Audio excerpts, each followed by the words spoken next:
PBBM All Saints Day visit at FEM Tomb at Libinggan NG and Gabayoni with FL Imelda. Sa amin dito ngayon sa Undas para sa pag-alala ng aking minamahal na ama. At lalong-lalo na itong mga pulang t-shirt. Matagal ko nang hindi nakita. Namimiss ko na kayo. Dati lahat ng puntahan ko may pulang t-shirt. Marami, parang ilog na ngayon ko lang kayo nakita ng matagal na. Mabuti naman, kaya naman mas naging makabuluhan ang aming Undas dahil sa inyong pagdating at lalong-lalo na dahil nararamdaman namin na mula sa inyo ang pagmamahal ninyo at sa aking ama at sa pag-alala sa aking ama. Maraming salamat sa inyong lahat. Huwag nyo na po pansinin yung medyo mainit at magpapakain naman yung nanay Imelda natin. Alam nyo naman, basta't nandyan ang ating nanay, hindi tayo gugutumin.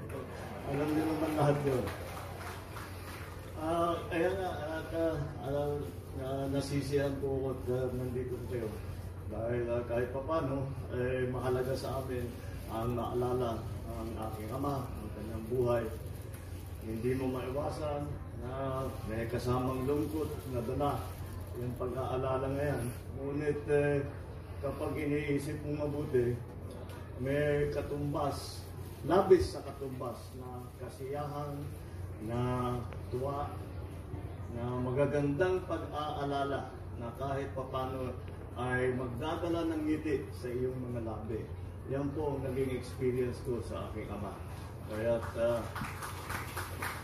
napakaganda na nabasa natin yung kanyang prayer dahil nandyan talaga lahat ang nasa kaluluwa niya, hindi lang sa puso niya, kundi sa kaluluwa niya na patibayin siya upang makapagserbisyo siya. At bata pa ako, nakita ko na yan. At sinasabi ko, napakagandang gabayan. Ngayon na nakaupo ngayon ako bilang Pangulo, mas lalo laging mahalaga ang kanyang mga salita.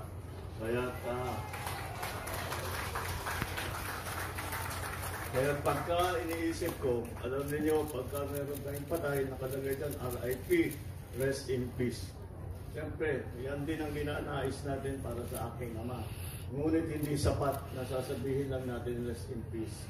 Para mag-rest in peace ang aking ama, kailangan ipagpatuloy natin ang trabahong sinimulan niya, ipagpatuloy natin ang pagpaganda ng Pilipinas at ang pagmamahal sa Pilipinas.